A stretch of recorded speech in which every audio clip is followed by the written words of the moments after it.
I'm joined by a great crowd of patriots and Americans here fighting for the American people. And I want you to know that this meeting, this gathering, this message today is about the American people. We're not here to talk about brinksmanship. No one is here interested in a pause in government funding. What we're interested in is taking the Biden boot off the neck of the American people. In the 5 weeks I've been gone, just give you a quick summary. Card check rolling out of the Department of Labor. The Department of Justice, of course, continues to prosecute their political enemies while leaving criminals run rampant across our streets. The president disrespected and insulted the people of Hawaii after their houses were burned down. Alejandro Mayorkas is literally daring us to impeach him. He can't be bothered with whatever the law says. The people that I represent, American citizens, are now being forced to compete against workers, people coming illegally in the form of hundreds of thousands every single month across our southern border.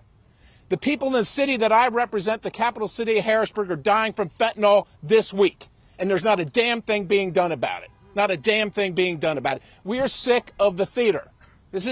We're tired of the Washington theater. Go home and tell them anything. Tell them we're working for them and all that stuff. Nothing we're doing is changing their lives. A government that tells you you can't buy the stove you want or drive the car you want is a government of tyranny, and there's no freedom in America. We're not interested in a continuing resolution that continues the policies and the spending of the Biden, Schumer, Pelosi era, and we're not going to vote for it. We didn't vote for it last December, and we're not going to vote for it now. So we're here to tell you the American people are sick of it. They can't afford their electricity bill. They can't afford the gas bill, and they damn sure can't afford the grocery bill. We're here to put our foot down and say to this place right here, it stops now.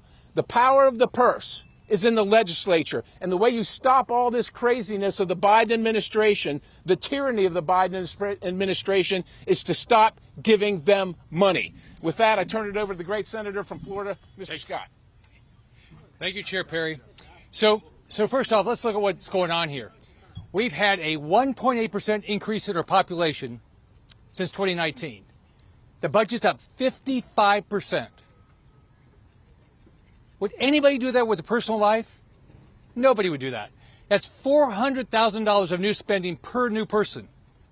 This is unconscionable what they're doing. We're never going to get inflation under control. We've got now if you're going to get a mortgage, it's over 7.5%. If you're going to get a car, your interest rate's at the highest in 23 years. If you have a credit card, the highest interest rate on credit cards, I think, in history. So the Biden administration, their economics is hurting all of our families. I thank God for what the Freedom Caucus is doing in the House. If they wouldn't stand up, if they don't stand up, nobody's standing up. They stood up on the debt ceiling, and they fought for a great bill. Unfortunately, it didn't end up that way, but they fought for a great bill. We've got to stop this insanity. On top of that, in my state, we've had 2 hurricanes. I can't make sure the federal government's funded to even take care of disasters. And the Federal Secretary of Agriculture won't even give money to my farmers and my ranchers for the hurricane 11 months ago. So I have a bill that we're going to get that done also. But thank God for these people standing up here, or this will not change. Now I'm going to turn it over to Chip. Thanks, Senator. Well, thank you, Senator. Thank you to my friend, the chairman of the Freedom Caucus, Scott Perry, and all my colleagues here and friends who are representing people from across this country who are fed up. They're fed up of a government that's out of control. And here's the thing. Our founding fathers, in creating this country, created separation of powers. It is incumbent upon those of us with election certificates, particularly in the House of Representatives, but also the Senate, to stand up at this end of Pennsylvania Avenue and hold the other end of Pennsylvania Avenue in the executive branch accountable. A president and an executive branch that is out of control. My question for my colleagues, particularly my Republican colleagues, is when is it enough? When is it enough to stand up and do what you campaigned to do and use the power of the purse to stop this administration from trampling the American people? Spending is out of control.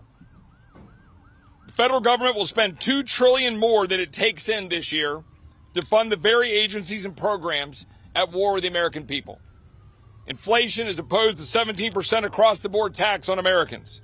We've added $1.5 trillion in debt since the so-called debt deal. We are now spending more on interest on the debt than we are in defending the United States of America. The Department of Defense is threatening our national defense by turning our military into a social engineering experiment wrapped in a uniform. COVID tyranny is rearing its ugly head again. It was announced today, CIA whistleblowers told the COVID Select Committee that the CIA bribed its own analysts to deny the Wuhan lab leak theory. Yesterday, the FDA approved new COVID-19 boosters for children as young as 6 months old, and we haven't even had clinical trials. We're funding a healthcare system broken by Washington and big insurance while average Americans foot the bill. Energy. We're destroying our ability to have reliable energy. The Inflation Reduction Act's $1.2 trillion handout to unreliable wind and solar, big corporations and rich leftists, and the Chinese Communist Party remain in effect right now. DOJ is advancing a politicized form of justice, targeting former President Trump, targeting dads like Scott Smith in Loudoun County, which thankfully Governor Youngkin just pardoned. Mark Houck in Philadelphia, Pennsylvania, for defending his son. And perhaps most of all, as a Texan, and for all of us, particularly a few New Yorkers these days, perhaps people are paying attention to a border that is so devastatingly broken that Americans are dying. How many moms do I have to sit next to in another round table in Texas who lost their son or their daughter to fentanyl? How many migrants have to die in the back of a tractor trailer in San Antonio? How many have to die in the Rio Grande? How many girls have to get sold in the sex trafficking trade before this body will wake up and stop an out-of-control president? Enough. Why would we fund that? That's my question for the Republican leadership. Why will you fund that? Let me be very clear. I will not continue to fund a government at war with the American people. We are here to change it. It is time to end it. And I'm proud to stand with these patriots to do that. I'm going to yield to the senator from Utah, Mike Lee.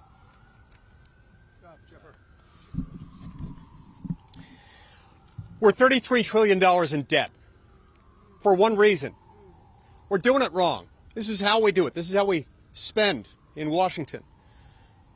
We tie every single spending item to every other spending item, and then members of Congress are told you've got to pass all of it in order to get any of it. You want to fund the troops, you want to fund Social Security, you want to fund this, that, or the other, then you have to fund everything else in between with no opportunity for individual input. So this comes about usually as we approach the end of a spending period, as we now are. On September 30th, we'll run out of money at midnight. At some point in the days leading up to that, typically what will happen is this. Small handful of appropriators will write something up with a push from the law firm of Schumer, McConnell, McCarthy, and Jeffries. And it'll materialize. Just shazam, here you go. From out of nowhere, here it is. Usually there's just a few hours to go. You've got to pass this thing. And if you don't, there'll be a shutdown. If there's a shutdown, we will blame you for that. But hey, vote how you want. You will have no opportunity to amend this. You will have no opportunity to read it, to understand what's in it, to share it with your constituents, to object to it, to improve it, to cut it. Nothing. So the law firm of Schumer, McConnell, McCarthy, and Jeffries keeps changing the law firm. It keeps running the bills. And what happens is almost every member of Congress is cut out of that process. And what that means is that the hundreds of millions of people that most members of Congress represent are in turn cut out of the process.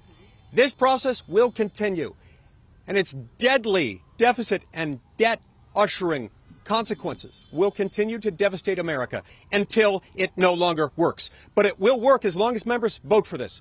It's time for the American people to expect more. It's time to expect an actual process and for members of Congress to have a say. It's now my privilege to turn the microphone over to somebody whose hairstyle I recently chose to emulate. A gift to the American people, an American patriot, Kevin Roberts, the president of the Heritage Foundation. Yes, Congressman Roy, I get credit for the hairstyle. I'm here to talk about the millions of Americans who don't care about a conversation about a shutdown. They don't care about a conversation about a continuing resolution. To them, that's just D.C. speak that gets in the way of what they're feeling. They're feeling, on the one hand, the greatest inflation that we have felt in this country in decades, a direct result, not just of overspending, which is what a short-term continuing resolution would continue to do, but cowardice, political cowardice, by men and women who are elected to do better than that. If you want the American people to continue to be disaffected, disillusioned, desperate for some sort of solution, then pass a continuing resolution. Talk about a shutdown. But in fact, that's not necessary.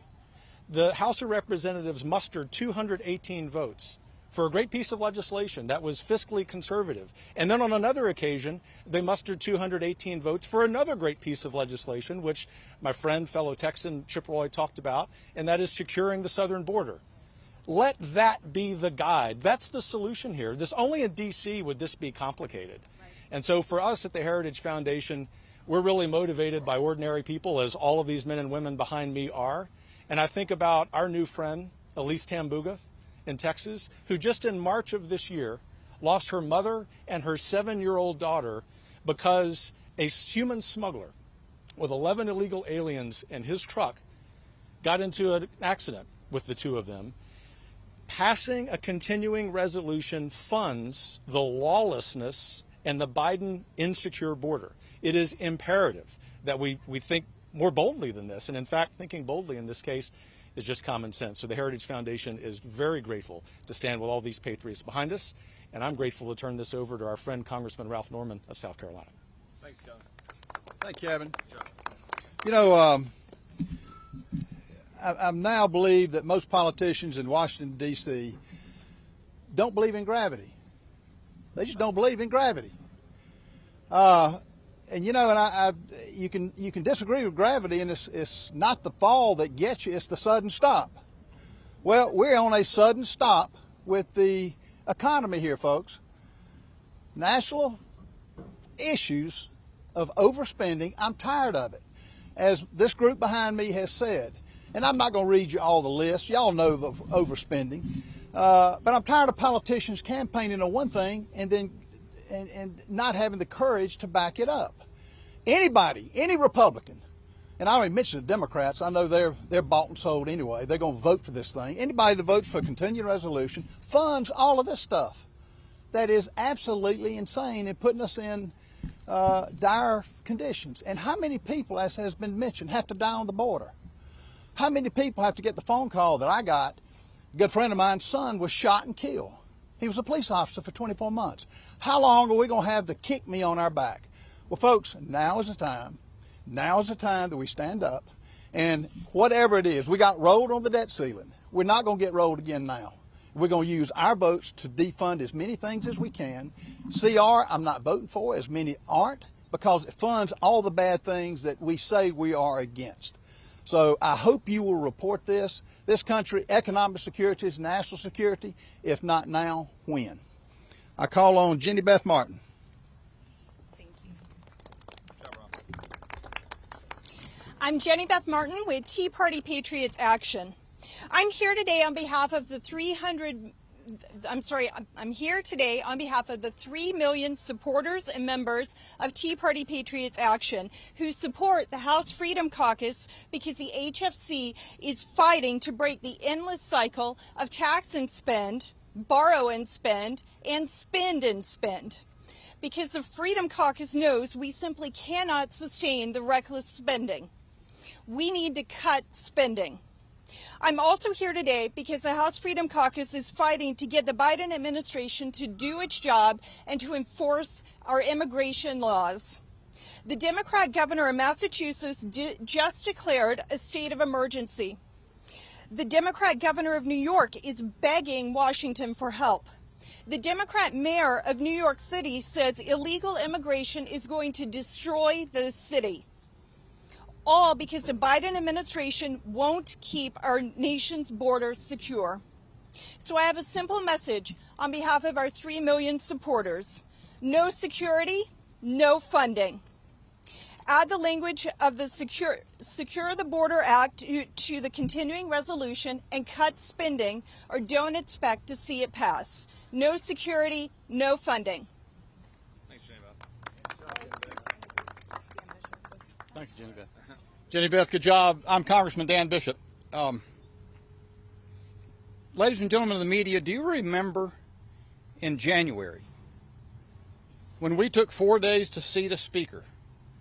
Do you recall it being said that we were going to, that 4 days of delay was going to horrifically delay the work of the Republican majority in the House?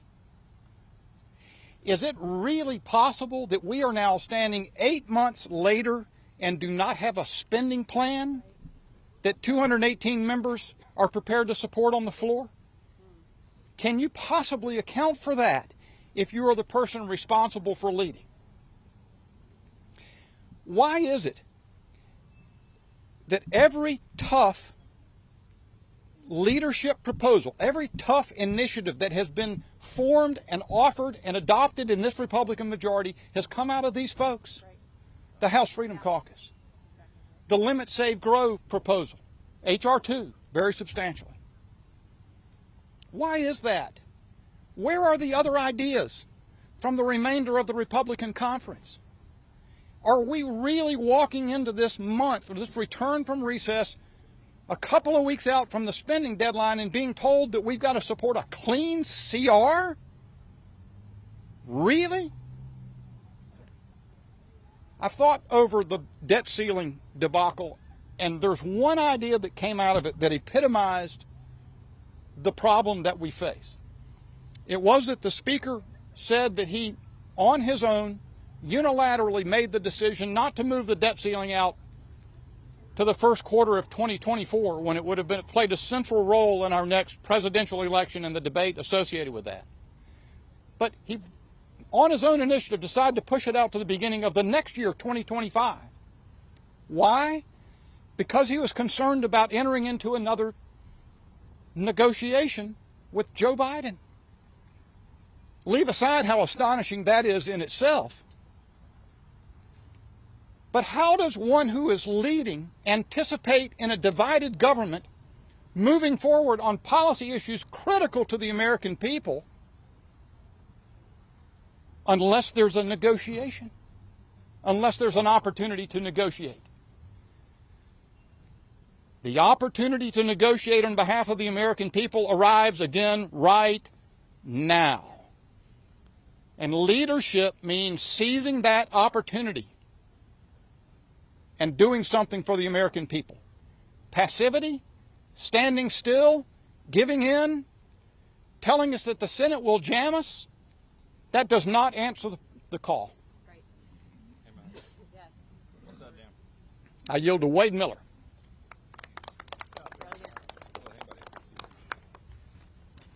Hi, thanks for coming today. I'm a Marine veteran. I hate to have to say this, but I would not want my son or daughter to serve in today's military. I say that even though one of my grandmothers served in World War II, both of my grandfathers served in World War II, my father served in Vietnam. I did 3 deployments in Iraq. Just one example of why I feel this way. Right now, General C.Q. Brown has been nominated to be the chairman of the Joint Chiefs of Staff. Aside from serious command and readiness failures, General Brown has openly advocated for systemic racism and sexism in promotions. That's a clear violation of the 14th Amendment. What would happen if any other senior officer tried to predicate promotions to preference white males? They'd be court-martialed. This man is being promoted. Why are we funding that? Over a third of the senior military officers that are currently being held have espoused similar views. We have a weaponization of the DOJ and the FBI. Political opponents are being targeted, and Americans with different opinions are treated differently than those with regime-friendly viewpoints, showing very real constitutional due process concerns once again. And I fully support impeachment, but impeachment is not a replacement for accountability through government funding and the power of the purse. We find ourselves hearing from those on the left right now, the very same people who recently shut down American communities for well over a year, who destroyed tens of millions of families, small businesses, schools, and churches, that they will block government funding if it happens to fix many of these problems. That's problematic. Republicans should challenge them to do so by putting forward a CR that legitimately addresses these concerns including border security, COVID tyranny, and the national debt. Finally, I applaud all of those conservatives standing here who are signaling that enough is enough, that it is finally time for Republicans to take a stand to protect Americans. And with that, I'll turn it over to Representative Clyde. Thank you, Wade. You know, back in January, we fought to fundamentally alter the way this institution works. We fought to restore the people's house. And while we were successful in delivering transformational change, our fight doesn't end there. In the early summer months, we fought against the Biden-McCarthy Fiscal Irresponsibility Act because this spendthrift deal was disastrous for our nation's financial future. Now we're faced with the battle of funding the government. And just as before, we're not interested in giving up when the going gets tough. We're not interested in allowing Washington to revert back to serving the swamp instead of serving the American people. And we certainly aren't interested in rubber stamping the big government socialist agenda of Joe Biden, Chuck Schumer, and Nancy Pelosi or their out-of-control spending levels and woke policies from the last Congress. The country gave House Republicans the majority to change the course of Congress. Greenlighting a so-called clean or unqualified or blind CR is completely out of the question. It would endanger the Republican majority and endanger Speaker McCarthy's leadership. We will not kick the can of addressing excessive government spending down the road again in order to buy the uniparty more time to produce yet another horrendous backroom deal. Such a decision would not only lead us to fail in delivering on our promises, but would ultimately fail the American people who sent us here to fix this broken system. As a new and conservative appropriator, my top priority remains passing each of the 12 appropriation bills in a conservative and fiscally responsible manner, meaning true FY22 top-level spending, just as we vowed to do. If our Republican colleagues share this goal, then it's past time that we put in the work to achieve it. Now, in terms of a short-term solution, I will oppose any CR that fails to include the qualifications that my House Freedom Caucus colleagues and I have outlined. That means the significantly increased border security of H.R. 2. After all, we all voted for it. Eliminating the weaponization of the Department of Justice and ending the woke policies that continue to undermine our military's combat readiness. Furthermore, I will also oppose any additional blank check for Ukraine. We simply cannot continue funding wasteful, reckless, and woke policies that are destroying our great nation. Capitulating to the swamp is not an option. It's time to fight and win for real change on behalf of the American people. I'd now like to turn it over to the President of Freedom Works, Adam Brandon. Very much. The single greatest threat to the United States is not China, it's not AI, it's our debt. It's $32 trillion today. In less than 10 years, it's $50 trillion. Are we all going to be back here in 10 years dealing with $50 trillion in debt? We know this problem is coming. Just simply transferring all this debt to future generations is absolutely immoral. It's absolutely immoral. I'm so proud of these folks for coming here and actually taking on this issue. It's a thorny issue. But what's really ironic to me is that a lot of these folks back here, I'd say a lot of millennial voters aren't exactly supporting them, right? They tend to vote more left. This is the only group in town that's actually defending the millennial interests.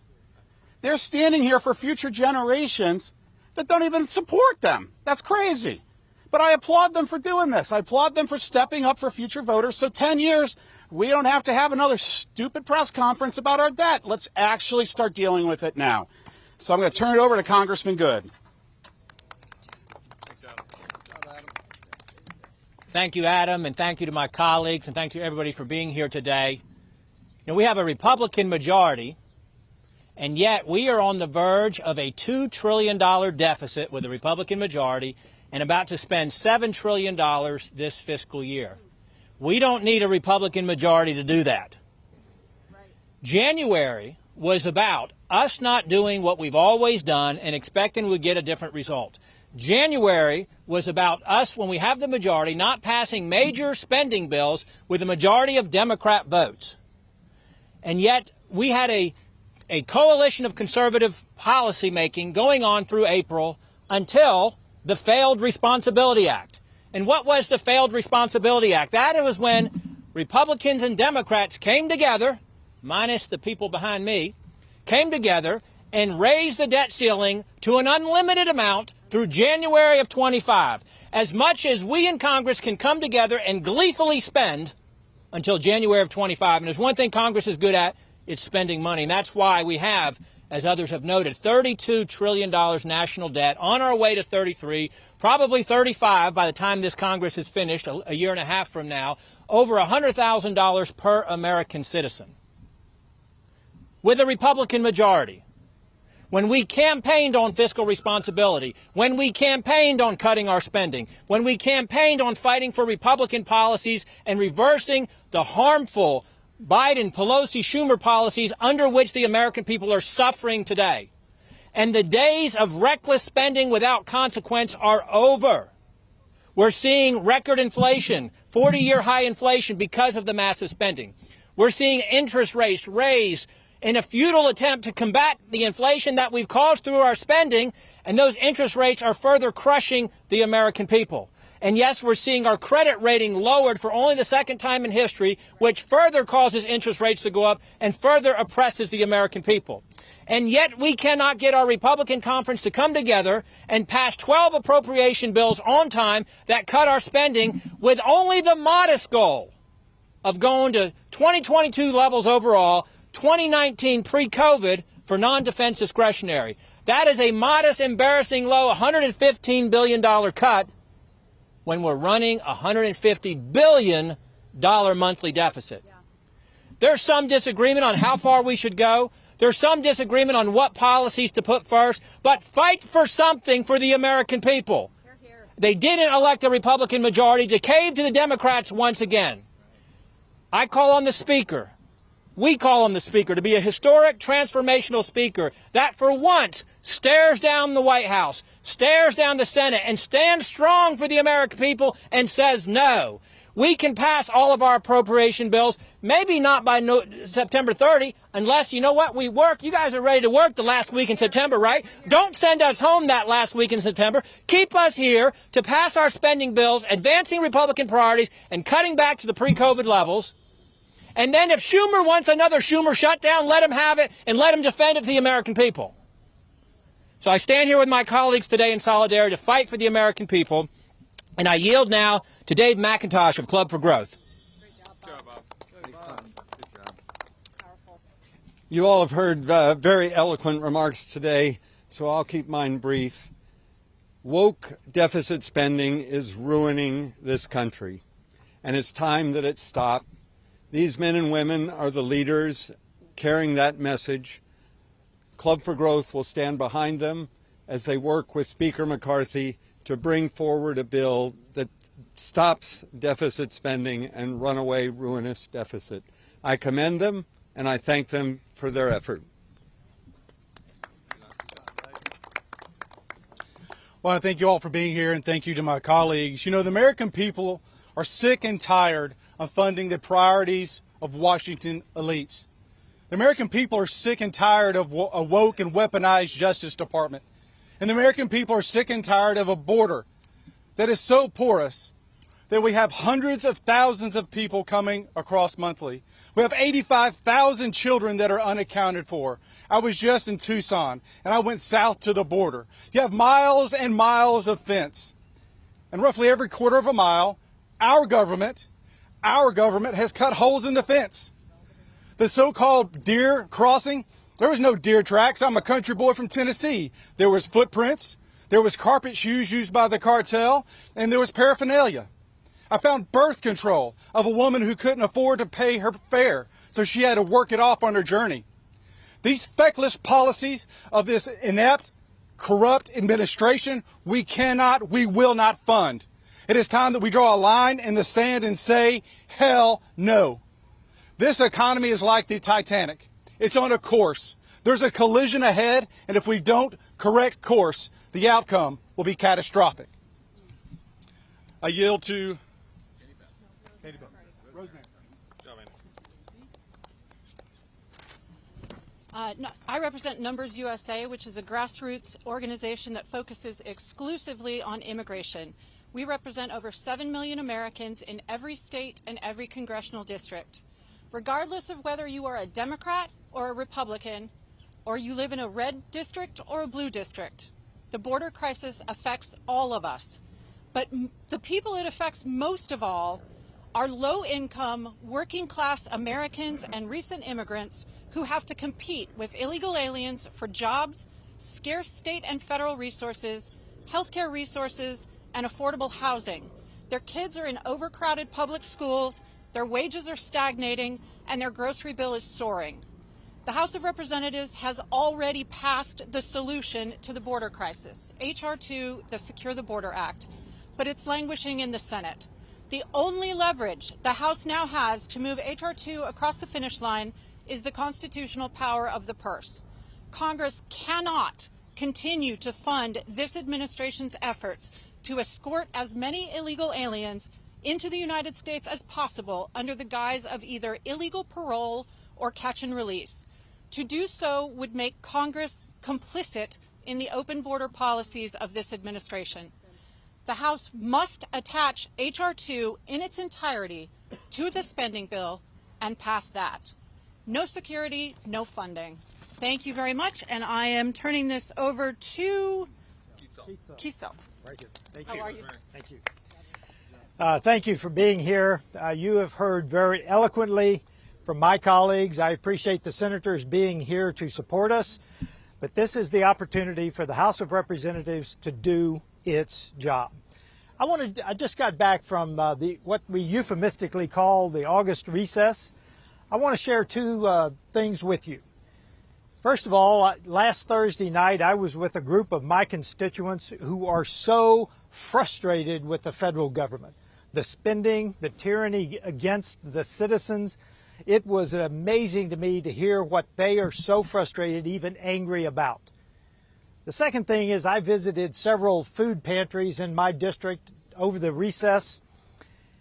Both of them, plus one just outside of my district, told me that their surge under Bidenomics is worse than the COVID surge. Think about that. Bidenomics is torching the American family.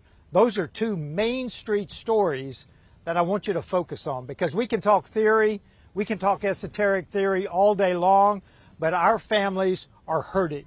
Let's get the job done. Let's do our job in the House of Representatives, and I will turn this over to Andy Roth. Good afternoon. My name is Andy Roth. I'm president of the State Freedom Caucus Network. My job is to help state lawmakers create state freedom caucuses all across the country. No security, no funding is the only sane and responsible path forward in a country where we are $32 trillion in debt.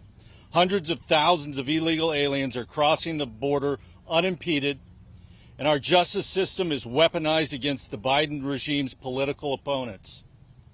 Pretending that these are not existential problems and trying to paper over these issues with increased earmarked spending and yet another blank check for Ukraine is actually insane.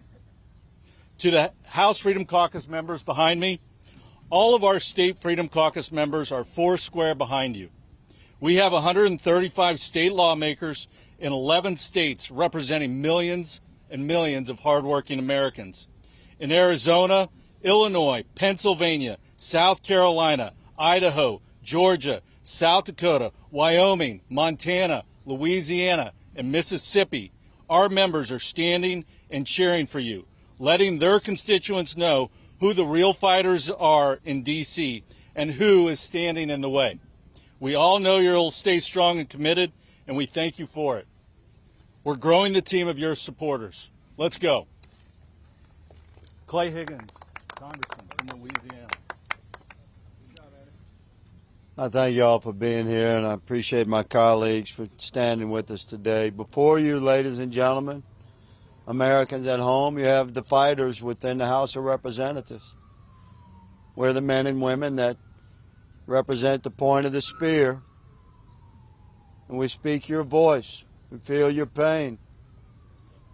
The $33 trillion of debt that's crippling our nation's future has got to be stopped. We have to change the trajectory of spending and we have written 12 appropriations bills, Republicans, under Republican majority. Some of us worked on these bills for over a year.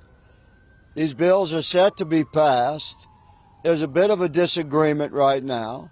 We have faith, many of us have faith, that we can yet overcome that difference and pass these appropriations bills that have transformative conservative language, representative of everything that needs to happen to restore America's stability and financial security, our border security, sanity within our federal government, to push back on the weaponized federal government bureaucracies that are focused and targeted on American citizens.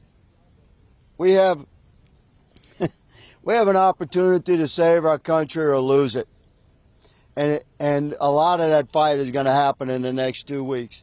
A continuing resolution we oppose. We already voted no on the omnibus. They're asking us to support a CR that represents Democrat policies and insane levels of spendings that we've already voted no on. So we are prepared to work with our colleagues within the Republican conference to come together ultimately and pass these 12 appropriations bills. We're working right now, our offices and our staffs, to make that happen. We call upon the American people to stand with us. If we don't change the trajectory of spending, you young Americans are not going to have a country. If $2 trillion of deficit spending this year, so the Treasury prints Treasury bonds, 20-year Treasury bonds. We sell those bonds to other nation states. That's how you finance your deficit spending.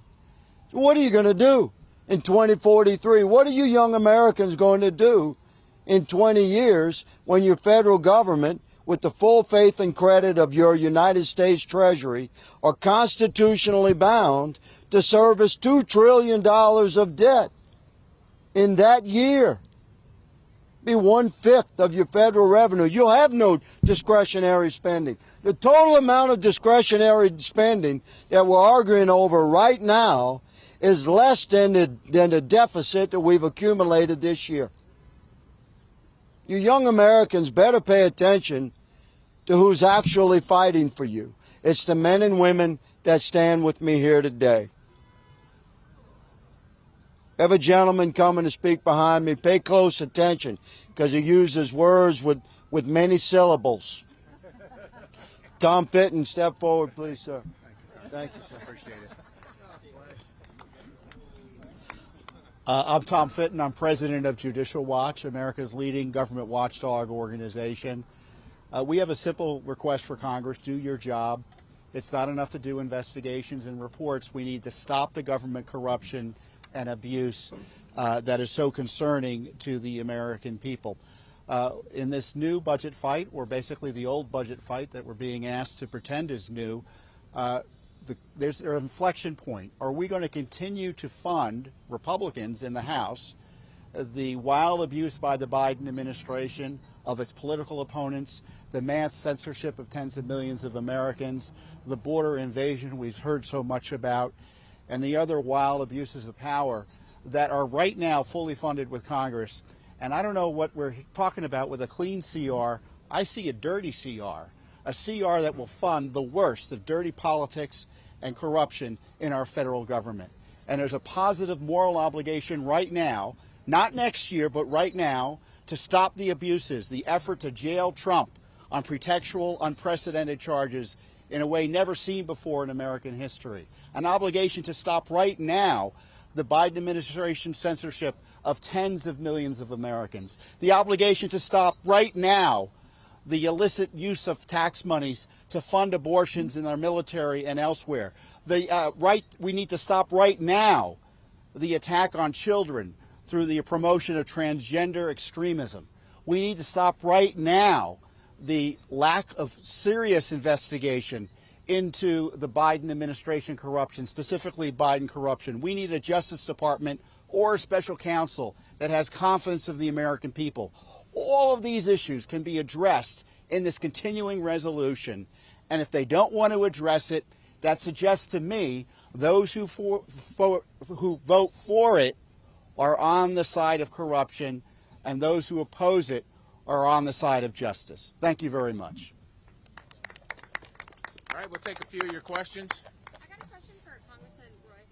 Chip. Matt Gaetz said that you're the custodian of his hard copy of the McCarthy deal. Do you have that? Can you just enumerate for us, what's on that is making Gaetz say that he's, out of line with the agreement? Sounds like this governs it a lot. Yeah, this question's been asked and answered. I mean, we had a meeting of the minds and agreement with the Speaker in January. We all know what that is represented. Matt articulated a lot of those things today on the floor of the House. The fact of the matter is, let's be very clear, we talked about reducing spending. That was a part of the agreement. We all know that, and we talked about it publicly, and we haven't done that. Period. Full stop. We haven't done what we agreed to do. We talked about passing a balanced budget. We talked about actually passing a budget. We haven't done that, right? We talked about having term limits, bringing a bill to the floor. We haven't done that. So that's what Matt was getting at. And the point here is, we can go back and talk about the agreement, but the point here is the American people and the people suffering at home expect us to do our job. That's the point that we're dealing with here in September. So just one follow-up then, or two rather. One, is there a hard copy of that? I just would love to just kill that. Is there or isn't there? Yeah, I'm not going to get into that. I've talked about that. That's been asked and answered since January. Okay, and are you of the same mindset as him that if there's a CR introduced that you'll motion to vacate? Right now, we're here presenting what we believe is the right path forward to make sure this country is actually saved from deficits, from wide open borders, from a woke military and a DOJ that's weaponized against the American people. We're here to stand up for them. And if Democrats don't want to work with us on that, if some of our Republican colleagues don't want to work with us on that, that's on them to figure out what's going to happen on October 1. But under no circumstances should we have a dirty CR, a clean CR, so-called, on October 1. That should not be on the table. I have a question. I just know you all are talking about the power of the purse and how you have jurisdiction over government agencies. And I want to know if you have a plan for the FBI's weaponization of government against the American people. The FBI falls under the Department of Justice, which falls under the Commerce, Justice, and Science Appropriation. And I would imagine, can't speak for everybody, but I think generally speaking, we do not want to fund them at their current level. We want to send them a message that they obviously have too much money. They're weaponized and using the taxpayers' money against the taxpayers. We're done with that. Yes, ma'am. Thank you. I want to ask you, some of you guys have come out against linking an impeachment inquiry with the funding fight. Where do you see on that? Are you comfortable taking an official position on that? I think we agree with the Speaker that impeachment it should not be done for political reasons. If the facts take us to that location, then that's where they should take us. But it has nothing to do with the debt, the deficit, the outrageous spending, the inflation that's crushing American families. Those are two separate issues, and they should be dealt separately. The American people should not be forced to suffer under this economy where they can't afford their interest rates, credit card payments are through the roof, can't afford gas, electric, food, because Biden needs to have an impeachment inquiry done on him. That's the president has earned that himself. Yes, ma'am. Thank you. Do you think House Speaker McCarthy should have done a House board vote before launching this impeachment inquiry? I think the impeachment inquiry is long overdue. Personally, I'm on the Oversight Committee, and I think that any other citizen that had stacked up against him what the president had stacked up against him right now would already be in court. Yes, ma'am.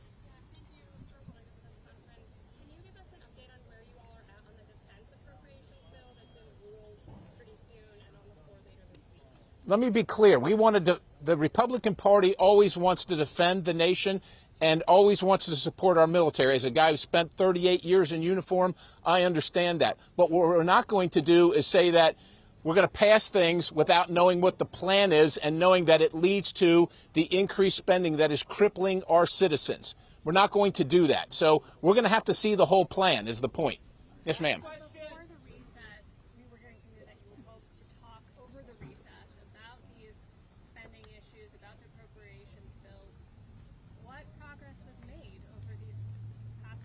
Well, apparently it's not enough progress. It's not enough progress because we're standing here before you today. We had conversations, but we need to get to it. We have a few days left, and we need to get to it. I'm willing to roll up my sleeves. I'm sure every one of these folks, including Senate candidates, would be willing to roll up their sleeves and get to work and finish this deal. We want to pass appropriations bills. That is our desire. We want them to be righteous. We want them to be the right number, and we want them to recognize the failed policy of the Biden administration, and the crushing, crippling inflation that it's causing for our citizens back at home.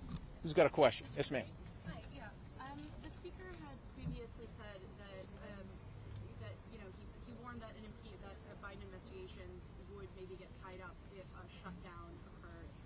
Do you think with the launch of the impeachment inquiry, are you worried at all? I'm not worried at all. These people are ready to work 360. We're going to be here working. If there's going to be an impasse in spending, we're going to be here working on that, right? So we can walk and chew gum at the same time. We can do two things at one time. So we can work on that while we're working on the inquiry. That's what we would do. That the speaker might then use the inquiry as leverage against a shutdown? There's no leverage. If he's going to use it as leverage, we're going to let the American people know that's the leverage. All right, we're going to let them know. I don't suspect he's going to do that. So, and I'm making no claims that he would do that. And I don't think it'd be appropriate. All right, last question. Yes, ma'am. What actual evidence do you have as opposed to allegations to show to the American public that would merit an actual impeachment inquiry of Joe Biden and prove that today isn't just about some of you I don't know. bullied Speaker McCarthy for the sake of enacting political revenge?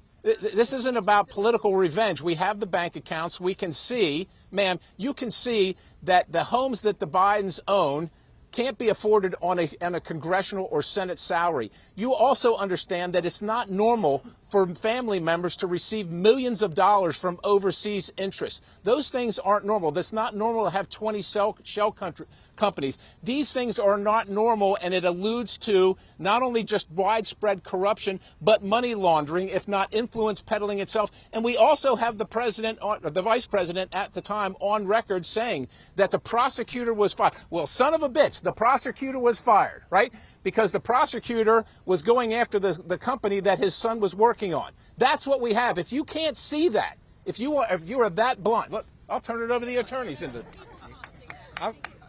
It's because you don't report on it. No, you're not. I don't think. I'm not sure how you know what the American people think, but here's what they might wonder. Actually, if you're a federal prosecutor, you would be asking yourself, how can there not have been an indictment for a FARA violation against Hunter Biden? How can there possibly, my understanding and discussions with staff have confirmed my impulse that this would be very much the basis of a Foreign Corrupt Practices Act investigation, given the circumstances that we know. The question is, it's funny, after we come out of the events that John Durham, for example, testified to our committees about how investigations proceeded through our investigative agencies without proper predication. It's not that you have to prove the case. It's not that, you understand, to this point, there's not been a single subpoena to a Hunter Biden bank account or a Joe Biden bank account or any other Biden family member's bank account, because until an impeachment inquiry commences, that's not a jurisdictional possibility. Well, it would be stretching jurisdiction to do that. But there's ample predication at this point in time based on that very unusual set of circumstances, which is for no apparent payment for expertise or services rendered. Biden family members writ large received over $20 million. That we know of. It is very simple for someone just to insist there's an absence of evidence. But if you can look in the face of that and contend that's, anyone has a right to their opinion. What they can't do is change the facts. And I invite you to go to the website clyde.house.gov/Biden crime family, and you will see all the evidence from the Oversight Committee. You will see all the evidence. And if you're willing to read it, I think you'll be convinced. Thank you all. So at what point are you going to be vacating Kevin McCarthy since he's doing absolutely nothing?